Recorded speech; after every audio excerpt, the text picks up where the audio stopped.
Nous avons analysé cet ouvrage avec notre méthode, que vous connaissez désormais, notre méthode traditionnelle, à savoir en nous concentrant sur 5 postes, ce qui touche nos finances personnelles, à savoir la TVA, la CSG, l'impôt sur les revenus, nos impôts locaux et la taxe sur les carburants. Le premier point que je qualifierais d'inquiétant après la lecture de cet ouvrage, c'est que sur ces 5 postes, il y en a 4 qui ne sont pas mentionnés une seule fois, pas une seule fois. Il s'agit de la TVA, rien.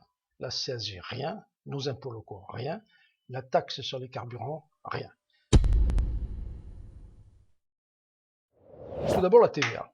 Tous les candidats à la primaire, tous, ont proposé de l'augmenter. Nicolas Sarkozy ne dit rien.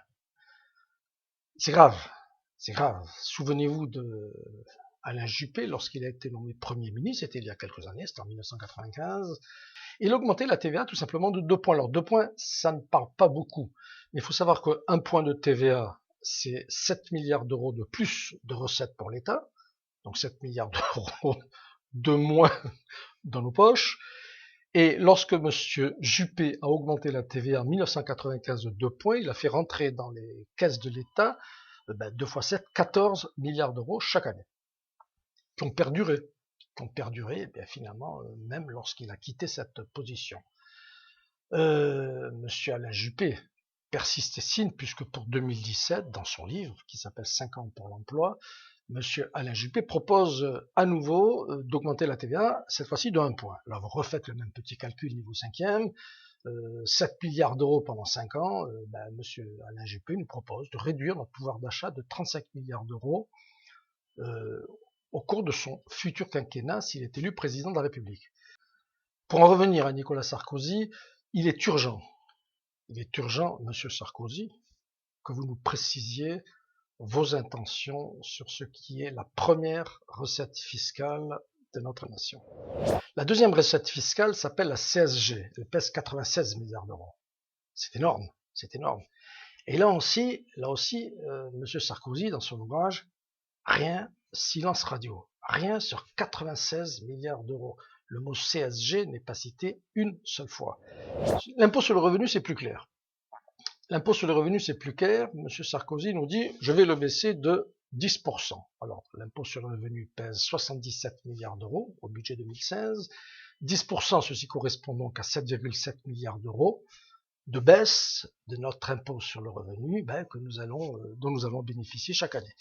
Alors, petit calcul, niveau 5e, toujours, il y a 20 millions de contribuables qui paient l'impôt. On divise 7,7 milliards d'euros par 20 millions de contribuables.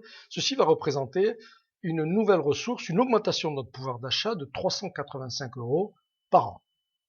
Pas énorme, mais bon, merci Monsieur Sarkozy.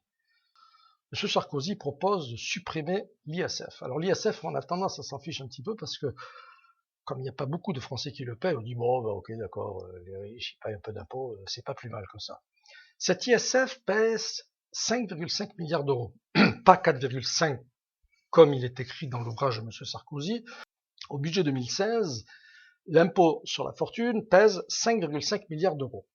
Or, combien de personnes payent cet impôt? Il y en a 343 000 en 2015.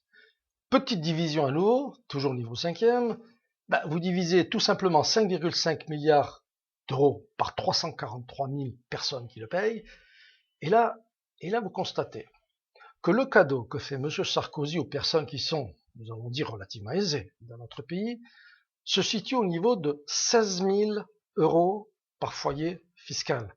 16 000. 16 000 euros que je vous demande de rapprocher des 385 euros que M. Sarkozy nous concède généreusement à nous, citoyens français, qui n'avons pas la chance de payer l'impôt sur la fortune. La 4e recette de l'État, ce sont nos impôts locaux, et là encore, rien. Et la 5e recette de l'État, c'est la taxe sur les carburants, et là encore, rien.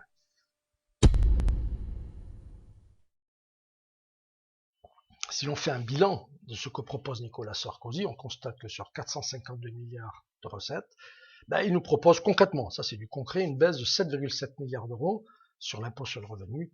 C'est dérisoire, c'est dérisoire. La seule solution, il n'y en a qu'une, pour relancer la croissance dans notre pays, c'est de réduire drastiquement la pression fiscale sur les ménages pour qu'ils achètent. Je pense qu'il serait souhaitable que nos amis, journalistes, chroniqueurs politiques, ne se contentent pas d'écouter, les 3 tonnes de blablabla qu'il y a dans cet ouvrage, et qu'ils demandent sereinement à M. Sarkozy, mais sur ces 4 recettes que vous ne mentionnez pas dans votre ouvrage, quelles sont vos intentions ?